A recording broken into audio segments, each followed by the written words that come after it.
Bienvenido seas a este video, en el cual el día de hoy te contaremos 3 historias que quedarán para la posteridad.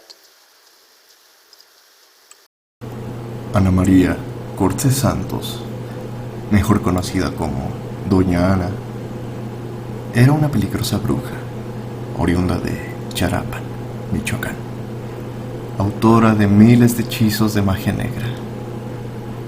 Entre lo más común que podías encontrar eran amarres, algunas maldiciones, en casos extremos no muy conocidos realmente, raptos y asesinatos.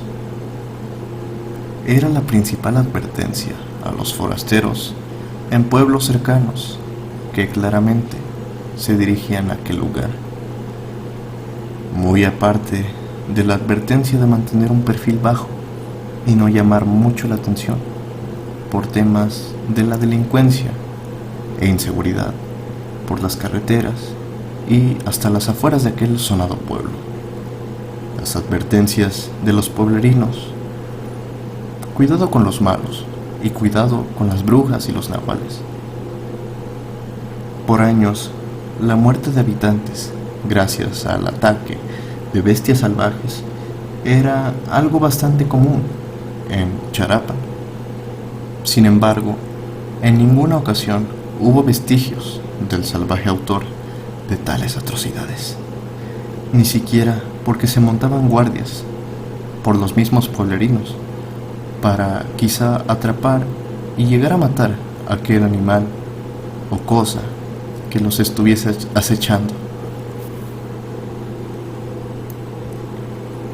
Doña Ana cargaba consigo la responsabilidad de pertenecer a una reconocida familia de brujos que llevaba siglos activa. Se estima que desde la segunda mitad del siglo XVII, la gran experiencia y la habilidad en actividades en magia negra en aquel momento era el motivo principal por el cual, a pesar de la persecución y el severo castigo por el catolicismo, jamás se vieron en ninguna situación de riesgo. Volviendo a la época, desde muy joven, rápidamente se vio envuelta en estas prácticas.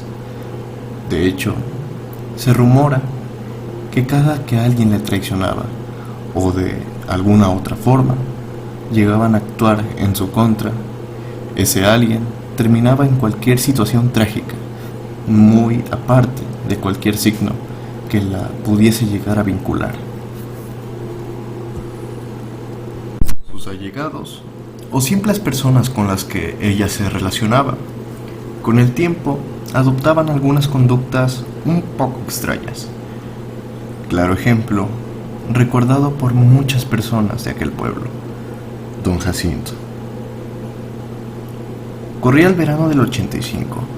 Doña Ana, mejor conocida en aquel momento como la bella Ana María, solía hacer su vida ordinariamente, como cualquiera otra persona.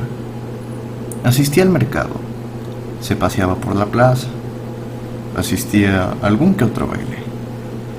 A sus 40 años, gozando de un buen cuerpo, cara bonita y tez morena clara, era la tentación visual de muchos, tanto jóvenes y grandes, incluyendo algunas mujeres.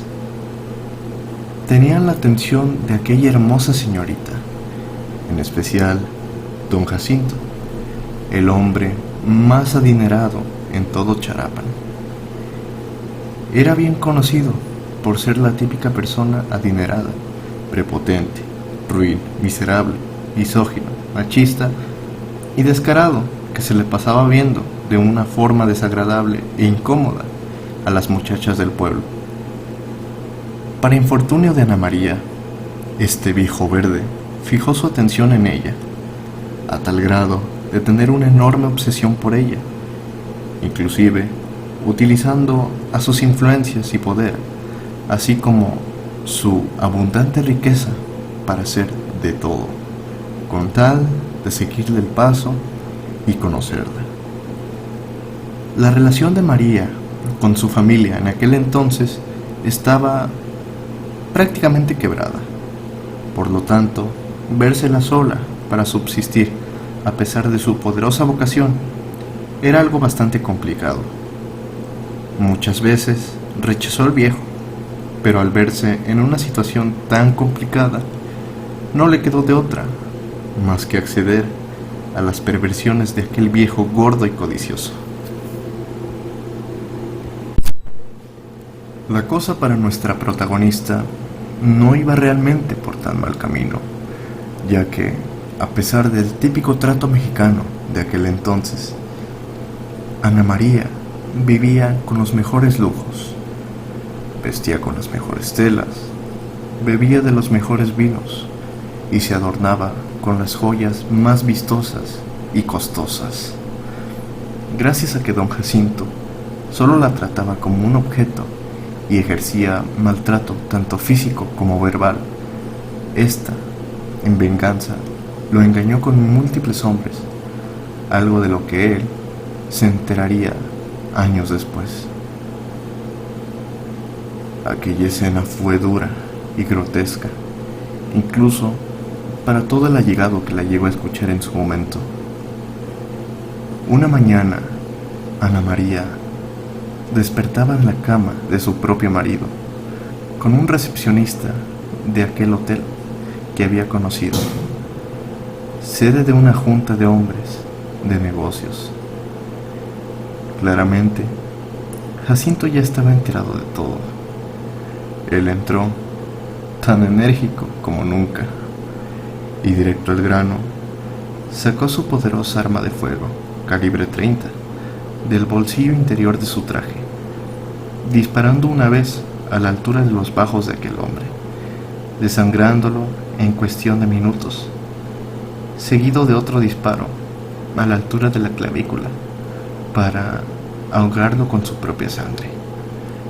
De último momento, un tercer disparo, justo en medio de los ojos. Con una frialdad de terror, Jacinto indicó a sus hombres que se hicieran cargo de la basura y que todo quedara lo más limpio posible. Tengo una junta importante dentro de una hora, así que para tu suerte, de ti me encargaré más tarde. Amenazó a María, quien experimentaba un shock entre el profundo miedo y la amarga tristeza por presenciar el brutal asesinato del único hombre que había importado alguna vez en su vida. Las horas pasaron. Aquella junta había llegado a su fin. El excéntrico coche en el que viajaba la pareja no se dirigió a ningún hotel carísimo, mucho menos a alguno de sus lujosos hogares. El vehículo se detuvo en medio de la nada. María fue sacada a patadas. Sus prendas le fueron arrancadas. Los golpes y las cortadas no se hicieron esperar.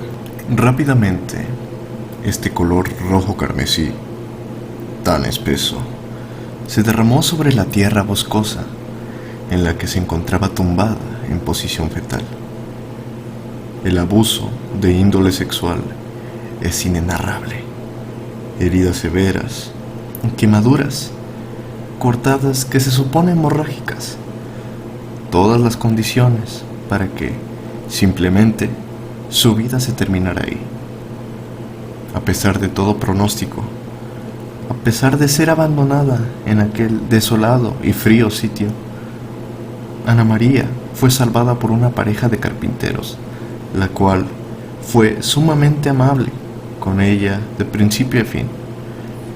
La trasladaron al hospital y se encargaron de cuidarla el tiempo suficiente después de su larga recuperación. Como dicen por ahí, no te vas del barrio, el barrio se viene contigo.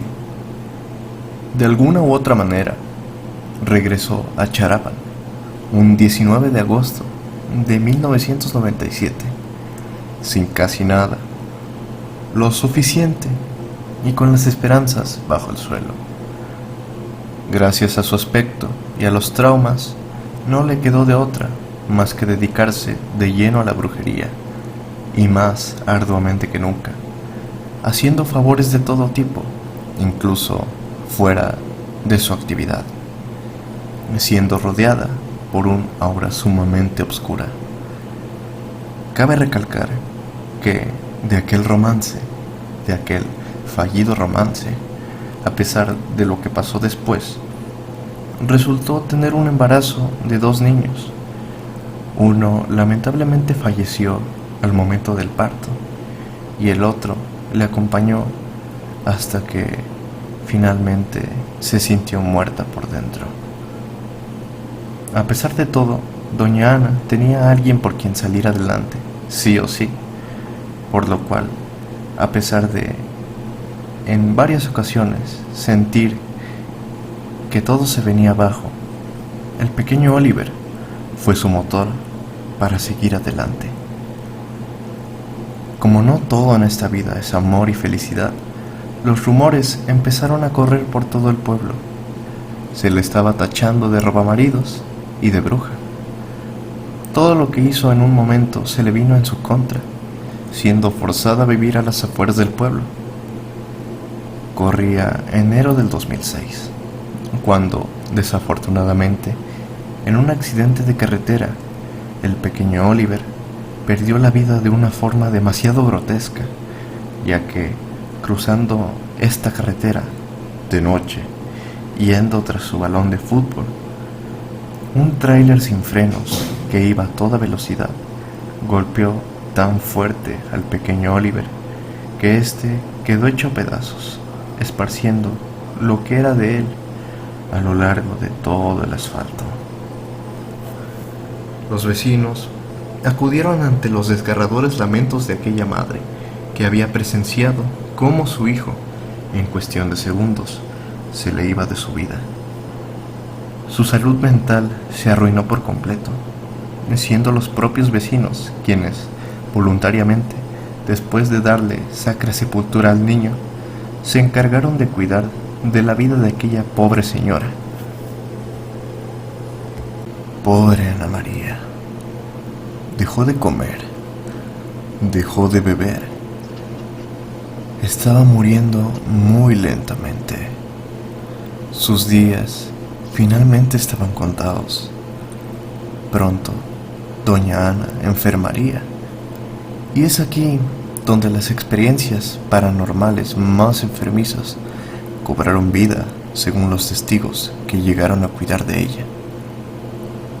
Si de por sí el ambiente era bastante pesado dentro de esa casa, cuando la noche transcurría y los delirios de doña Ana se hacían presentes, un ambiente sumamente pesado, a tal punto de atemorizar a quien estuviese cuidando de ella, envolvía la casa, dando hincapié a las anécdotas más bizarras.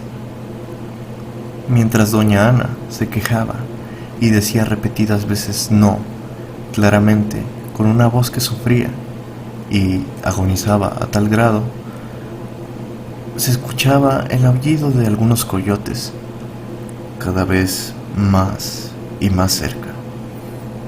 Las luces de aquella casa parpadeaban y la temperatura descendía de una forma horrible, tanto así que el dolor de huesos se hacía presente.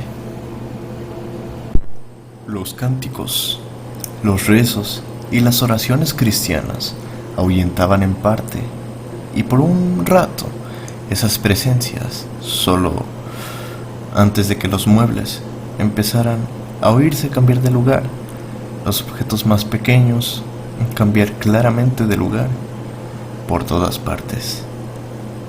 Cristo estaba muerto dentro de esa casa. Sus últimos 5 días de delirios fueron los más surrealistas y aterradores.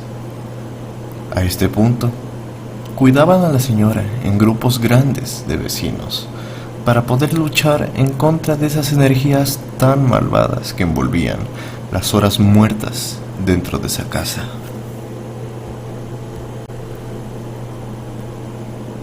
Fue un 6 de junio a las 2 de la mañana que, con un pánico tan horrible, doña Ana rogaba por su vida, rogaba porque no llegara y se la llevara.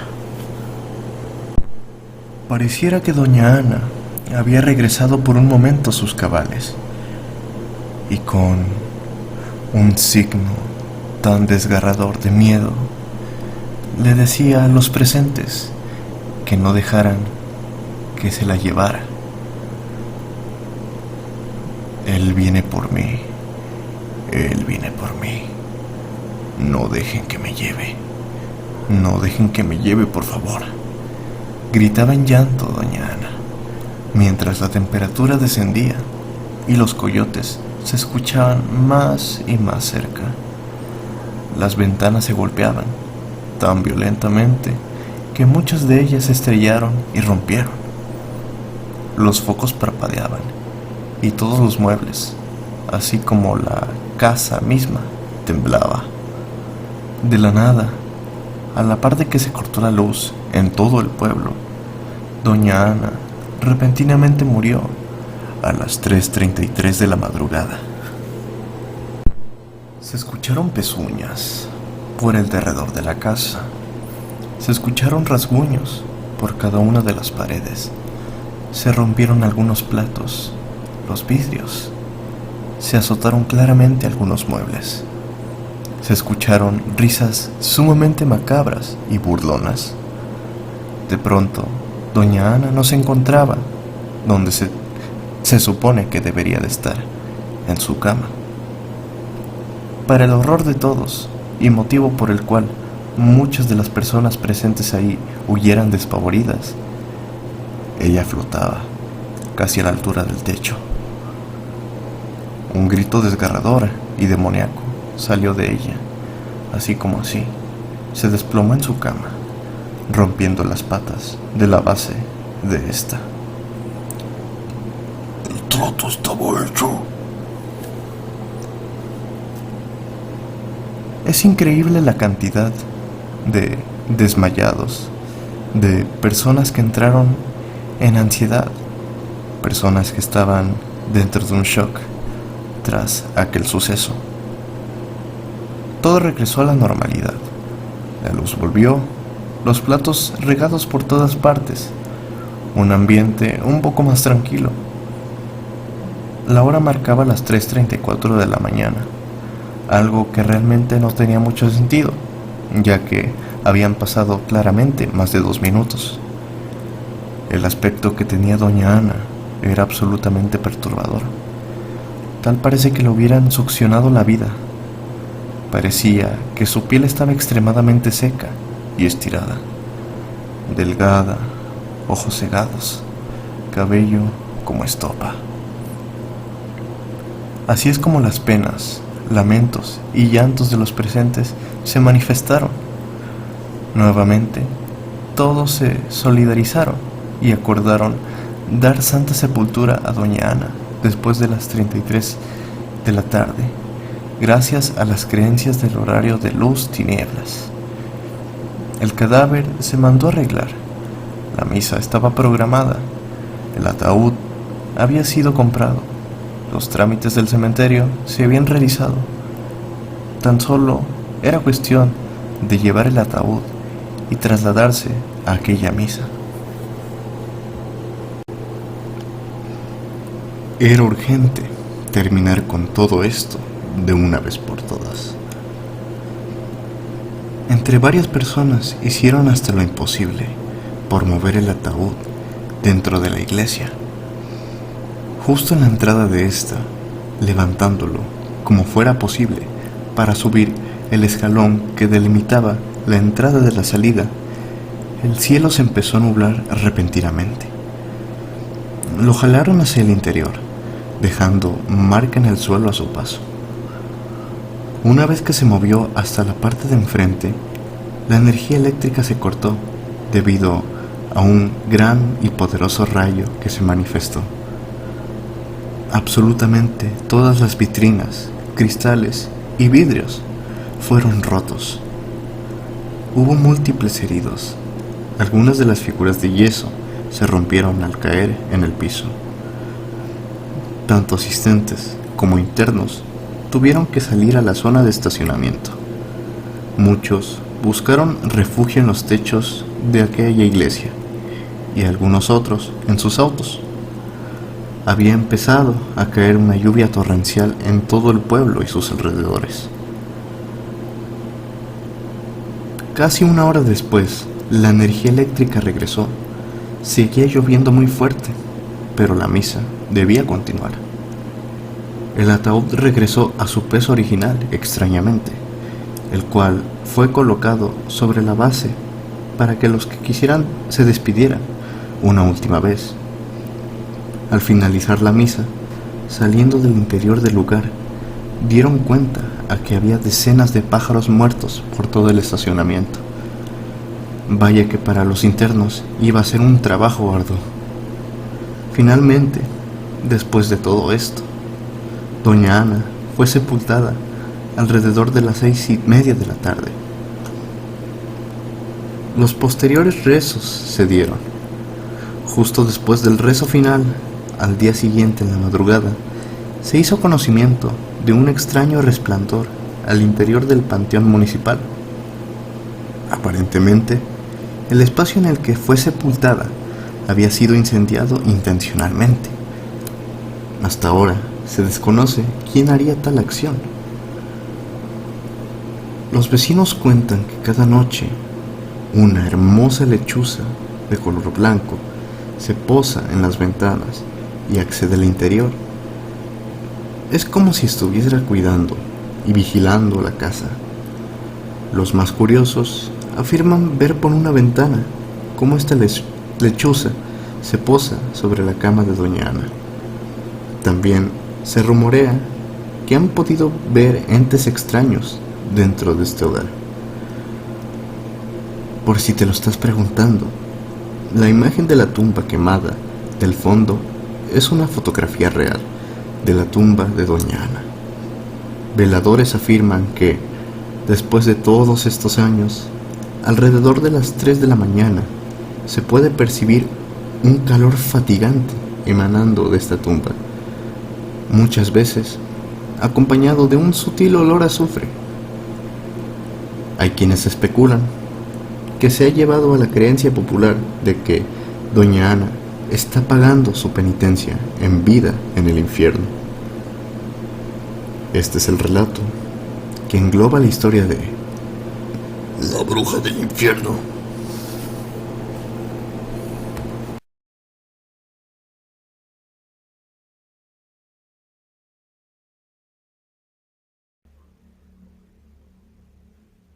Todo el mundo respeta, estima y quiere a su familia, dependiendo de qué tan cercanos sean los unos con los otros. Es cuestión de conocerse lo suficiente para agarrar ese cariño y fundamentar esa relación de sangre entre los sujetos de la misma. Incluso esta lealtad, respeto y cariño se llega a suscitar con quienes realmente no están relacionados de sangre, pero aún así siguen siendo considerados parte de la familia. El caso de don Clemente era especialmente deprimente, porque gracias a la malicia e incapacidad de su familia por sentir empatía o al menos algo de solidaridad, este fue encarcelado a la edad de 67 años, claramente por el supuesto caso de abuso de carácter sexual a una de sus hijas de sus sobrinas.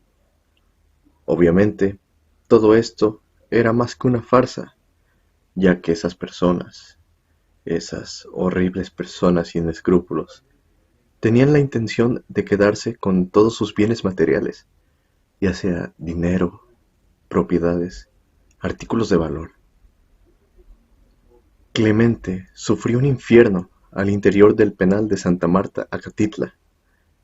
Recibió el mismo trato y castigos que cualquier pedófilo.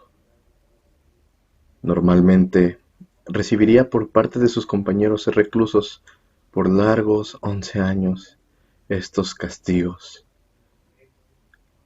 La artimaña fue cautelosamente elaborada, por lo que cualquier falla no saldría a la luz, sino que hasta 20 años después, cuando por fin alcanzó su libertad. Este no fue recibido por nadie, ni siquiera por quienes en un primer momento alcanzaron a creerle. Su vida en la calle, como persona sin hogar, fue algo bastante difícil.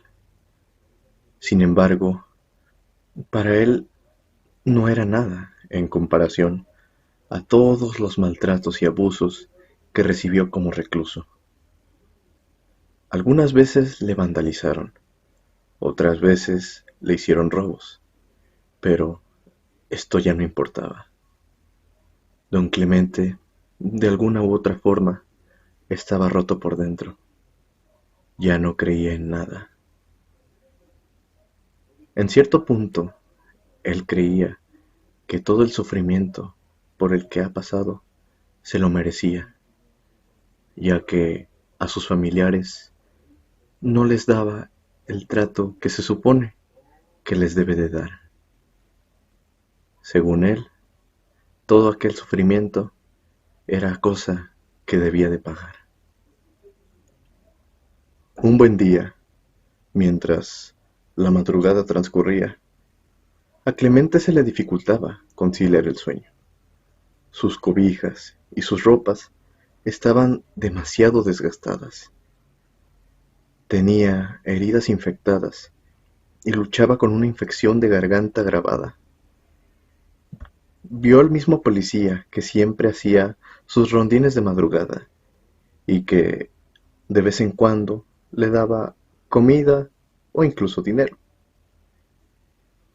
De pronto, un par de personas se acercaron violentamente y amenazaron al policía a punta de pistola. Este claramente forcejeó, se defendió e hizo que el sujeto armado se fuera de sentón. Lamentablemente, su arma se dispararía contra su propia cabeza, muriendo casi al instante.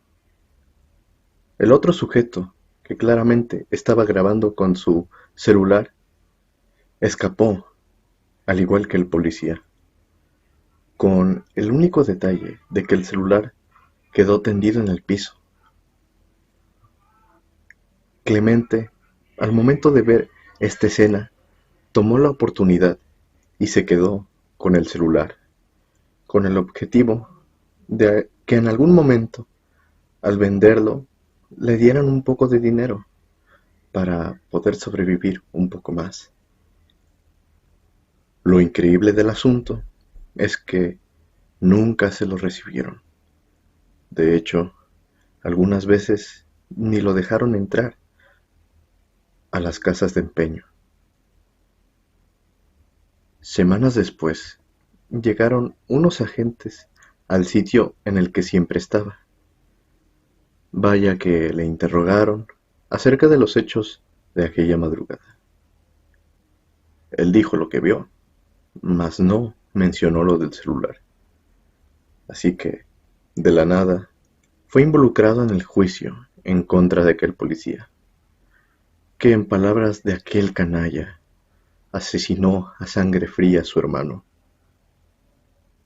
A don Clemente no le quedó de otra más que mostrar el celular, ya que, a pesar de no haber tenido contacto con la tecnología por un buen largo tiempo, intuyó enseguida que el tipo estaba grabando aquella fechoría en aquella madrugada.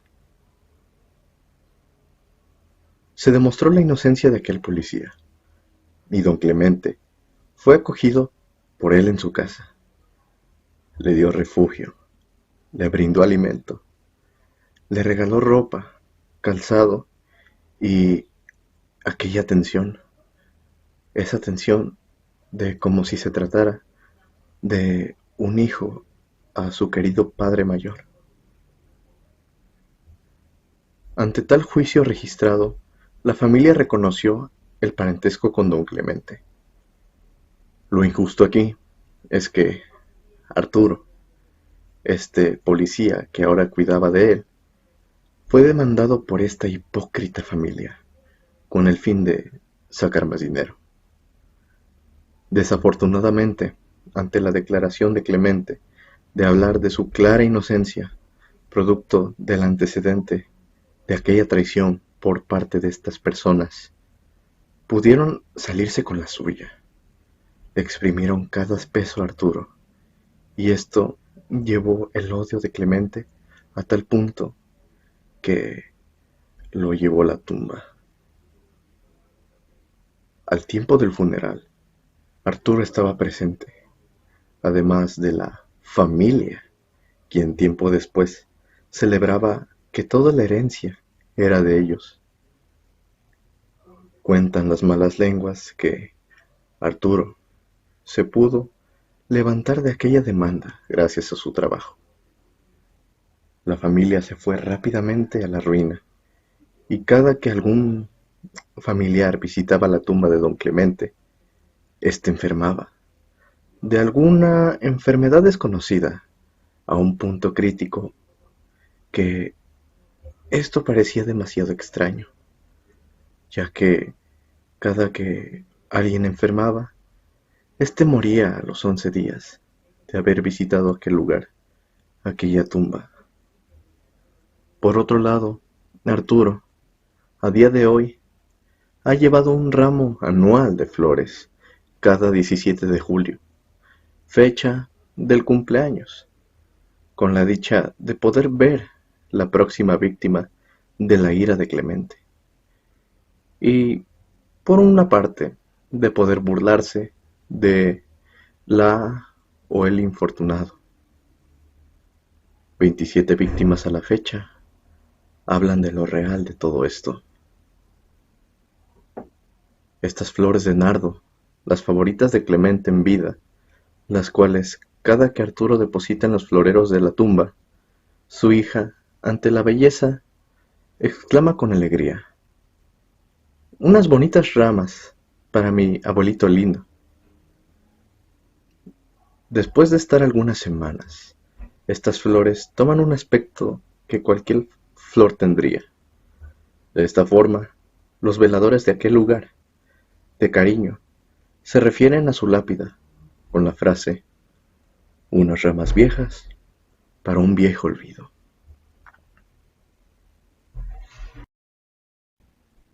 Vaya, ¿qué podríamos decir?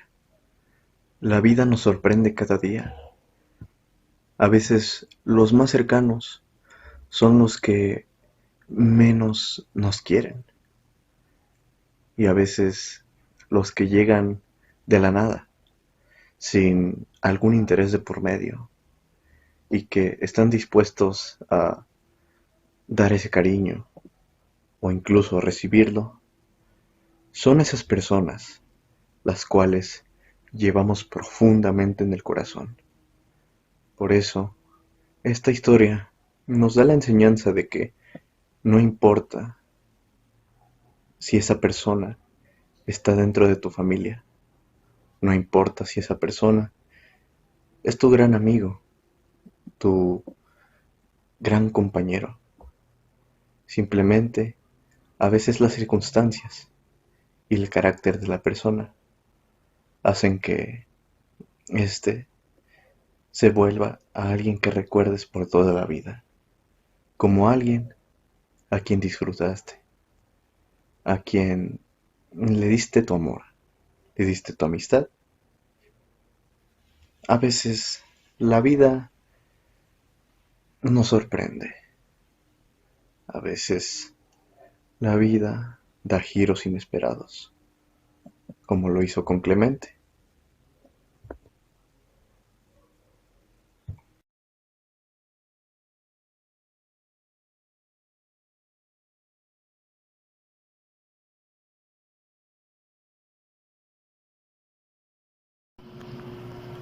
Todos en algún punto de nuestras vidas hemos oído o incluso hemos dicho aquella frase viene la vida después de la muerte, ya sea para consolar a un familiar, un conocido o incluso a un buen amigo, quien sufre la partida de alguien que ha sido de suma importancia en su vida, ya sea otro amigo, un familiar, una madre, un padre, un hermano, una tía, un sobrino, inclusive la pareja sentimental.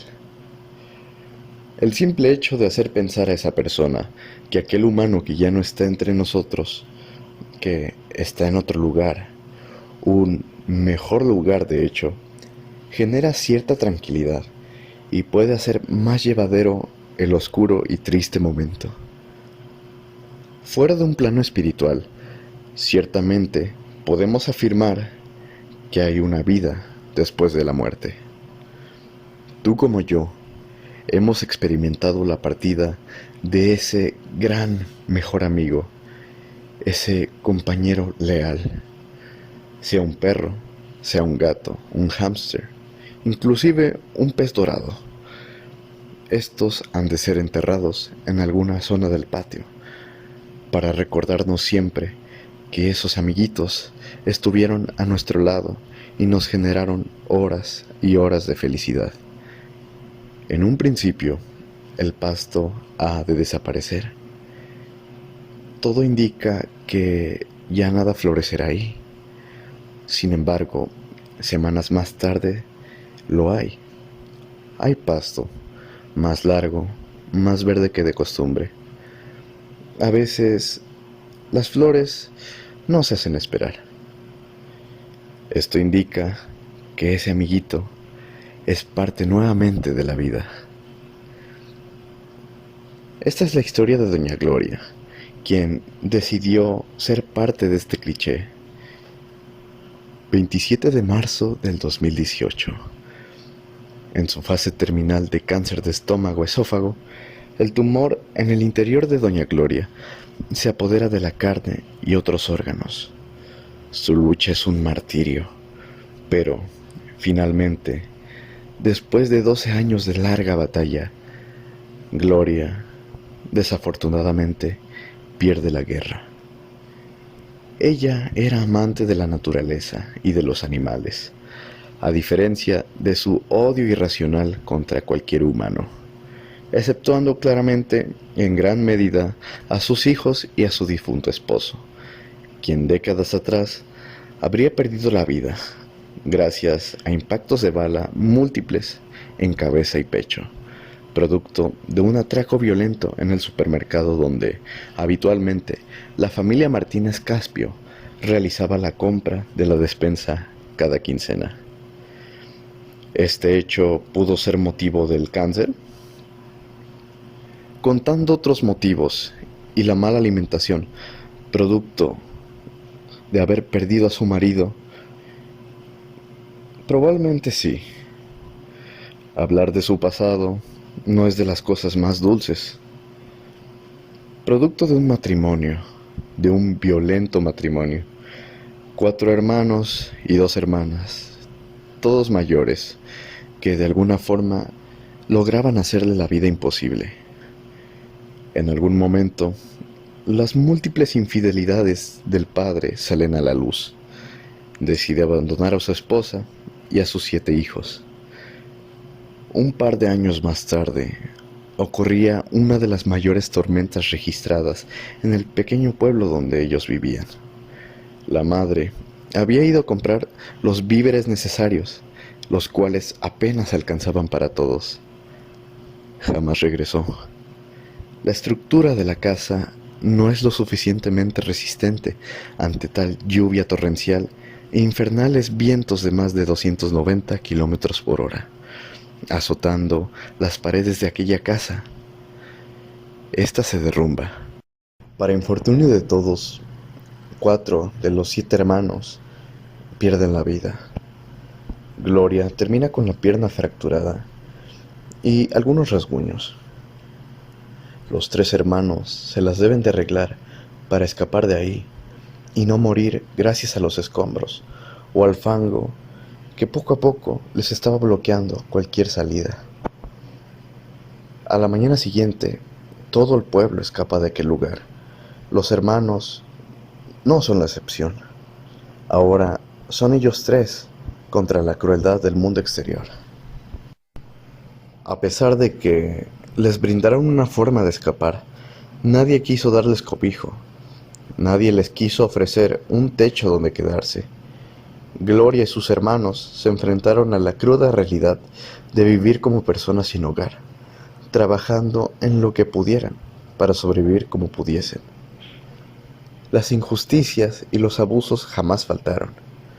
El odio y el desprecio por otras personas fue creciendo en el corazón de Gloria, conforme ésta se encariñaba y le daba cobijo a otros perros y gatos callejeros. Asimismo, cuando estos terminaban envenenados y atropellados, el trato a otras personas era ruin y miserable. Solo aquellos que apreciaban a los animales y a las plantas era a quienes ella les trataba con cierto cariño. El caso que finalmente fue con esa persona que conoció, que finalmente pasó a ser su esposo. Regresando al presente, doña Gloria insistió en que quería ser sepultada de tal forma que fuese la incubadora para un hermoso árbol de papayo, para que siguiera estorbando después de muerta, según sus palabras. Aconteció el trámite y el proceso funerario. Finalmente, doña Gloria yacía aparentemente en paz dentro de aquella fría tumba, sin nada más que hacer que descansar de su violenta vida, pasando a una mejor vida, probablemente reuniéndose con su esposo al fin, dejando a la vez una señal vívida de su paso por este mundo, cómo de la escoria logró salir, obtener un hogar, ver por sus estudios, ser una mujer comprometida, a siempre mantener el contacto con su única familia, corresponder de la mejor forma al amor y a comprometer su vida a ser una estricta pero dedicada madre y ama de casa. En la actualidad sobresale de ese frío concreto un hermoso papayo con unas hermosas frutas que florecen cada temporada. Son grandes, ovalados y de un naranja muy vívido, una apariencia que nunca haría salir a la luz el lado oscuro y siniestro de ingerir estos frutos. La señora Natalia se caracterizaba por ser una persona muy social con quienes le rodeaban.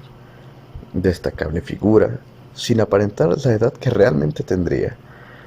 Alguien reconocido y que llama la atención de muchos. Muy lejos de la escoria que realmente era las sombras. En alguna ocasión creyó que era prudente tomar ventaja y ahorrarse unos cuantos pesos hurtando los frutos de aquel papayo que sobresalía de aquel panteón.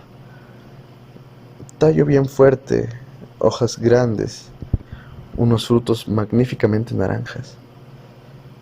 Tomar prestadas unas cuantas y hacer agua para vender no me vendría tan mal, pensó, pero jamás se imaginó que terminaría envenenando severamente al menos unas 40 personas.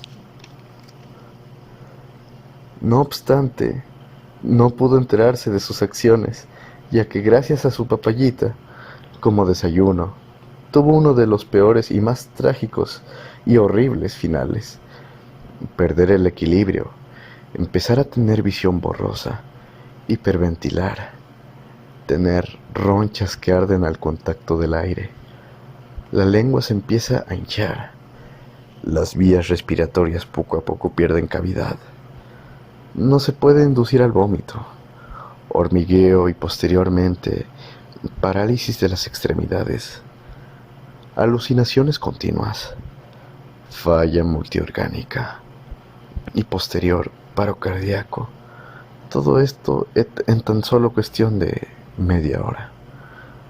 Lo que es irónico, todos se lamentaron la muerte de alguien que realmente se lo merecía, mientras que apenas los hijos fueron los únicos que estuvieron presentes en el funeral de doña Gloria. ¿No te parece irónico esto? A veces las personas que tienen un pasado entre comillas oscuro, pero que de alguna forma tratan de sobresalir, son los que al final son menos recordados, gracias a que, a pesar de todo, muestran una fuerza sobrehumana, tanto emocional como físicamente, muy a comparación de personas que en un principio llegan a tener muchas comodidades, lo tienen todo. Al tenerlo todo, hace falta algo, y eso finalmente es buscarle lo peor a otras personas. Tiempo después a este incidente, siguieron ocurriendo algunos más. En cierto momento se identificó que este árbol brindaba unos frutos altamente venenosos, los cuales eran sumamente perjudiciales para la vida humana. Después de esto, se prohibió el cortar estos frutos, ya que su consumo sería una de las cosas más ridículas que un humano podría realizar. A pesar de tales advertencias, había quienes seguían hurtando y consumiendo tal fruto, con lo cual perdían la vida de la peor manera. A pesar de esto, muchas veces se vio que algunos animales comían de estos frutos, y lejos de morir de la misma forma, de la forma en la que lo hacían tantas personas, estos simplemente podían saciar su necesidad por comer. Algunos de estos animales alimentaban incluso a sus crías, las cuales tampoco presentaban algún síntoma de lo que anteriormente se había visto en humanos. Era la señal de que el amor por los animales de Doña Gloria seguía con vida. Esto se veía un poco opacado gracias a que hubo unos casos en los que vagabundos, personas que no tenían nada, llegaron a comer de estos frutos, y lejos de enfermar y morir casi al instante, solo saciaron su necesidad por comer algo, por comer lo que fuese.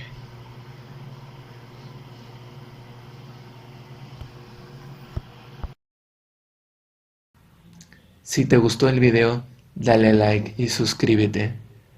Esto es El Rincón del Terror.